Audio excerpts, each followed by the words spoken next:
জয় জগন্নাথ। পুরীর প্রসাদ শুধু প্রসাদ নয়, পুরীর প্রসাদকে বলা হয় মহাপ্রসাদ। পুরীর প্রসাদকে আমরা কেন মহাপ্রসাদ বলি? কারণ পুরীতে প্রত্যেক দিন 56 রকমের ভোগ বানানো হয়। কেন পুরীতে প্রত্যেক দিন 56 রকমের ভোগ বানানো হয়? কেন 66 বা 46 রকমের ভোগ বানানো হয় না?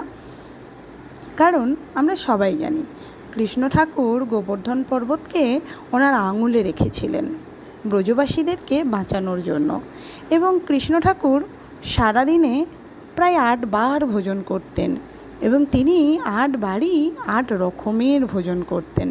তাই মা যশোদা 8 বার 8 রকমের ভোজন বানাতেন। কৃষ্ণ ঠাকুর গোবর্ধন পর্বতকে 7 দিন ধরে রেখেছিলেন।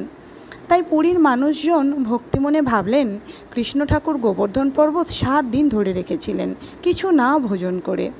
ভগবান, তুমি কিছু না ভোজন করে তোমার সন্তানদের এইভাবে রক্ষা করতে পারো?